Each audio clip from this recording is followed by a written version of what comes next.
is that Iblis is actually very strategic. He's not delusional. He's not crazy. He's not a psychotic person. He doesn't have a psychological disorder. He's actually very intelligent. He's very, very intelligent. He's the ultimate marketing strategist. He's the ultimate,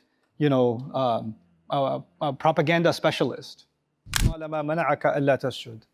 Going right into the middle of the story in Surah Al-A'raf, Allah said, what stopped you that you didn't do sajda when I commanded you? What stopped you? So now this is really interesting. Allah didn't say, why did you disobey? Lima abaytani. Lima rafatta al-amr. He didn't say, why did you disobey? He said, what stopped you? Ma mana'aka. What stopped you?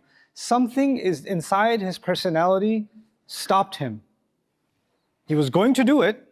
He was going to do sajda, but then something got in the way. And Allah is telling us there's something inside him that gets in the way. Now, few quick things. Does Iblis have intellect? Is he smart?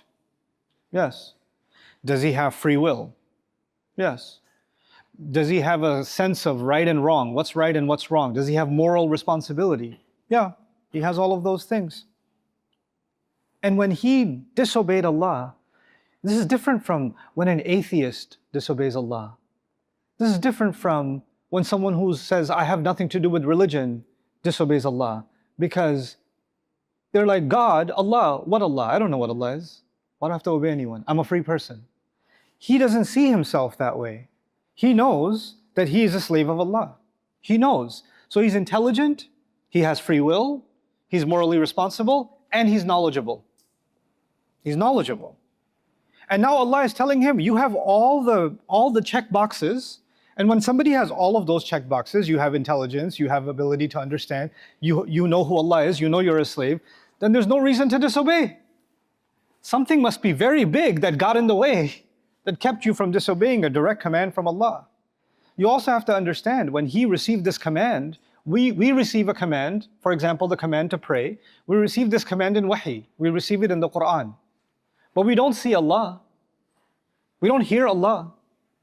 We just read Allah's book. We hear it from a prophet. Iblis is hearing this command from who? From Allah, directly. He's not receiving it indirectly from a messenger, an angel who came to a messenger, then the messenger came to the people, and many generations later, now you're hearing, no, it's very direct, directly from Allah. Can you imagine the difference between your need to obey Allah, the seriousness of obeying Allah, if Allah is talking to you directly, as opposed to if you are getting the message thousands of years later from revelation? There's a difference, isn't it? I mean, on Judgment Day, nobody will dare to disobey Allah. Why? So Allah is right in front of them. Right in front of them. Allah is right in front of him, telling him, do sajda, and he says no.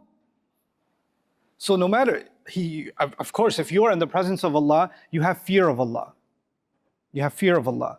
But something inside him is even bigger than the fear of Allah. Something so big it stopped him. This has to be understood properly. And we have to take a deeper look. He has a picture of himself. When you look in the mirror, when I look in the mirror, we see ourselves. But even when you don't look in the mirror, you have a concept of yourself. You have a self-image. I am this person, I go to this university, I am a teacher, I am respected, I am this, I am the head of my family, I have these qualities, etc., etc. So you have a picture of yourself. And part of that picture, you make that picture, sometimes people make that picture based on comparison to others. I am better than this one, I'm better than this one, I'm number one, I'm the top executive, I'm the CEO, I own these many businesses, I graduated from the best university, I make more money than my brother, I'm my dad's favorite child, I'm the most beautiful. When I walk in the room, everybody looks at me, nobody pays attention to anyone else. I have these many followers. All of these things are part of your image. This is what makes you important. For some people, their image has to do with how much do people give them value. Your value doesn't come from yourself, your value comes from how people see you. When Allah gave this command that sajda will be done to Adam, to all of the angels, all of a sudden he had a picture in his head that nobody is more special than me. I have this VIP status, all the angels are here, there's no other jinns here. All the other people here are angels. I'm the only jinn who gets to be here. I got some special stuff. He looks himself in the mirror and says, yep, time for the meeting. No other jinn has made it this far. Nobody. That's who I am. Look at the place Allah has given me. And when Allah talks to angels, He includes me. He includes me. So He has a very high self-image. And Allah is making this announcement about this other, who's this? Why is he special? And if he's special, then I'm not that special anymore. If he's getting all this attention, and Allah is saying all the angels have to do sajda this way, including me? What about me? I've been here a long time. I've done these many things. That's why I got promoted. I deserve it. What did he do to deserve it? He doesn't deserve it. So now what gets inside him is I told you we have an image of ourselves. The image of himself is shaken because part of his image was, I am more special than everybody else. I'm number one. Now he feels like, if there's no number one, I don't accept number two. Either you're number one or you're zero. I need to be number one. There's no way you get to break my self-image. So he has to decide. Either he will break the rule of Allah, or he will break his self-image, his picture of himself. He has to decide. And he decided, I cannot break my pride. I cannot break my self-image. I would rather disobey Allah. He is so scared, he's actually scared of letting go of that image. He can't let it go. He's actually afraid of it. Because if I let go of that image, then I'm like everyone else. Then I'm equal to, because when they do sajda, like we're going to do sajda in salah, when we do sajda, nobody's ahead of anybody else. Everybody's down in the same place. Everybody's equal. I have no special status. I have no special recognition. This is a great challenge for Iblis. So what does he do now? This is the next part. I kept telling you that he's very intelligent. My pride was hurt, but I'm not the one at fault. Somebody did this to me. He finds two people to blame, or two to blame. He blames Adam and he blames Allah. He blames two. One was not enough. He has to blame two. First, he blames Adam, and his anger towards Adam is, if Adam wasn't there, I would have been special. If Adam wasn't there, if he didn't come along, I would have still been number one. All of this is happening because of him. Did Adam ever do anything to Iblis? Alayhi salam? No. But Iblis is so hurt by the existence of Adam, now he has to spend the rest of his existence taking revenge from Adam. And Adam is saying, what did I do, bro? Allah just made me. I didn't say do sajda to me. Allah said, I didn't say it. Just leave me alone. No. I'm gonna destroy you and your kids and their kids and their kids. And the more revenge he takes, does he destroy the children of Adam? Yeah. The more children he destroys, eventually when you destroy, you feel like, okay, I had my revenge. I had enough. I burned enough people. Nope. It's not done. Because the problem isn't Adam at all. The problem is his image broke. And no matter how many people you destroy, you can't fix this. You can't restore this. That's where his problem actually is. And he can't let go. The rage keeps going. You might meet people in your life whose rage doesn't go away. It's possible. It might be me, it might be you, whose rage doesn't go away. You can't forgive, you can't let go. And on the other side, he even blamed Allah. Ya Allah, you created this situation, you put me in a trap. It's you to blame. So not only do you blame people, you also start blaming your religion. You blame Allah too. فَبِمَا أَغْوَيْتَنِي. And you did this, so I'm going to take revenge. This need for revenge, this need for destruction, this need for how dare you, a life of sabotage, lifelong sabotage. This has another dimension, inshallah, very briefly. In a couple of minutes, I'll explain this to you also. If you think the only value you have is being special, Iblis thinks the only value he has is being number one.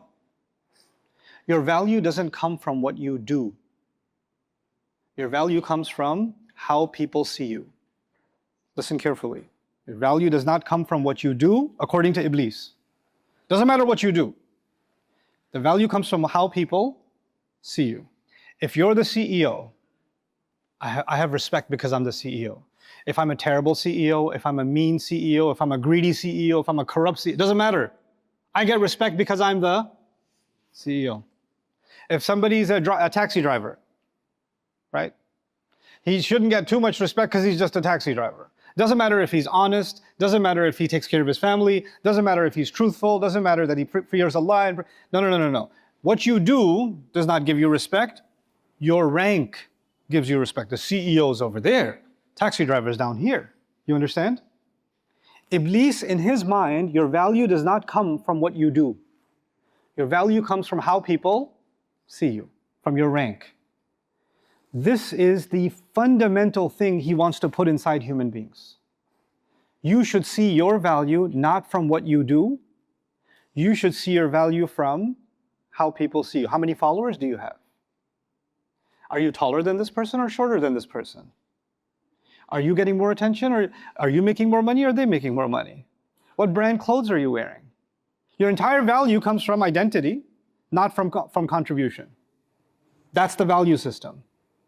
And this is the value system. So many young faces here, this is the value system you are being fed constantly on social media, constantly.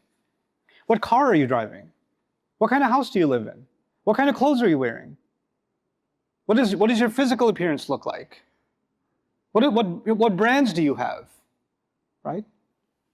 How many people laugh at your jokes, et cetera, et cetera. This is value. This is where value comes from. It does, and you know, when you become that obsessed with value, then there are people who understand that this value problem is for stupid people. So they prey on your stupidity. So you can go to a mall and you'll see like Louis Vuitton and Chanel and Rolex and all this stuff, right? And a bag, a Chanel bag, thousands of dollars, is still made from a cow. It wasn't made from a cow on the moon or like a radioactive material. It's just a bag, and it still holds your cheap stuff. It doesn't. But you know what? If I hold that bag, it's not the bag that has more value. Because I'm holding it, I have more value. Look at what I have in my hand. Look at the watch I'm wearing. Look at the car I'm driving. This is Iblis's process. Now, he got removed from number one. So if he got removed, he has no what? No value. According to him, he has no value now. When a person believes that they have no value, then they say, okay, you think I have no value? I will make sure that you can never avoid me. I will keep creating problems for you, and I will keep giving you pain, because even if I'm not valuable, I'll never be forgettable. I'll always be there to create problems for you, because now his only value is being relevant. And how can he be relevant? Relevant, causing pain. Causing pain. That's the only relevance I have left. I must do it because it will give me value. This is how I will be remembered. Because if I don't cause pain and I'm not number one, I become invisible. I would rather create problems than be invisible. That's what I would rather do. This mindset takes over. That instead of me changing my behavior, I need to change the way people see me. If they don't see me as a number one, they'll see me as the biggest problem. If I wasn't the best number one, I'll be the worst number one. But I still got number one. I still got one somehow. This is the mentality. And that's what he wants for human beings. That's what he wants for us. We have to step back and understand what he's doing. And the last thing I'll share with you, because my time's up, is that Iblis is actually very strategic. He's not delusional. He's not crazy. He's not a psychotic person. He doesn't have a psychological disorder. He's actually very intelligent. He's very, very intelligent. He's the ultimate marketing strategist. He's the ultimate, propaganda specialist. He is. But we're talking about what goes on in his own head. In his own head, he created a story. In that story, who did the wrong thing? Allah did something wrong, and Adam doesn't deserve. Adam, this is who's wrong. He created that story.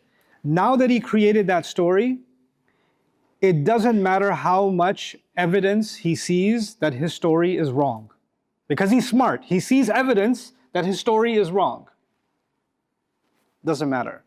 Now that I've created this story, and in this story, I deserve to be number one, and I was removed unfairly, I will not allow this story to break from my head. Everything I will do will be based on this story. I don't need the truth, I have my truth. My truth is more important than the truth. So you can give me all the truth you want. Won't matter because I already created my truth.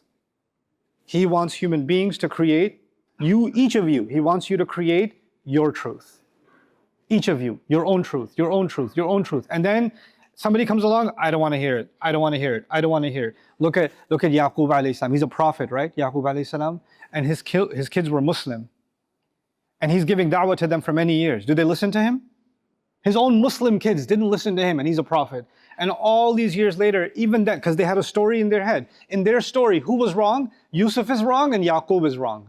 They're not wrong. So even years later, they say, إِنَّكَ فِي ضَلَالِكَ الْقَدِيمِ. You're still confused, old man. Basically, that's what they're saying to him. Right? Because they cannot break their story. They will break the world to keep their story intact. To keep their story intact. This is some of the small pieces of the personality of Iblis. And he wants me, he wants you, he wants the people you love.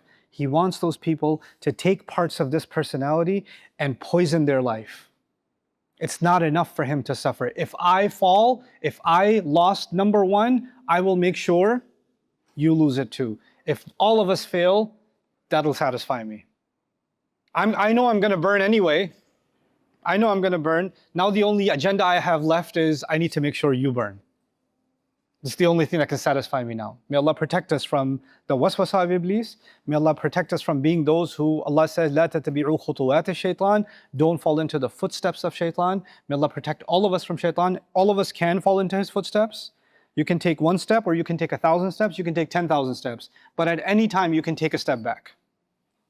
If you've been following his footsteps for a long time, doesn't matter. You can still, now that you recognize it, you can step back. Or you can say, you know what, my truth is more important than the truth. And I can even talk directly to Allah and say, no, no, no, you're the one who's wrong. You made me from fire. You made him from clay. He's teaching Allah. Like Allah doesn't know how he made someone. He's going to educate Allah because he's now thinking that my truth is more powerful than anything else. May Allah protect us from that kind of arrogance. Barakallahu li wa lakum fil Qur'an al-Hakim wa nafa'ani wa iyyakum bil ayati wa dhikr al-Hakim. Assalamu alaikum wa rahmatullahi ta'ala wa barakatuh. Almost 300,000 souls have already been gifted a Bayyinah TV sponsorship, and the impact has been immense. But over 50,000 eager students who can't afford it are still waiting to begin their journey. You can help. Visit bayyinah.com/gift to share the gift of the Quran, so that another soul can explore the depths of Allah's words. Their access lasts a year, but its impact may last a lifetime. I want you to help me help them and give the gift of Bayyinah TV today.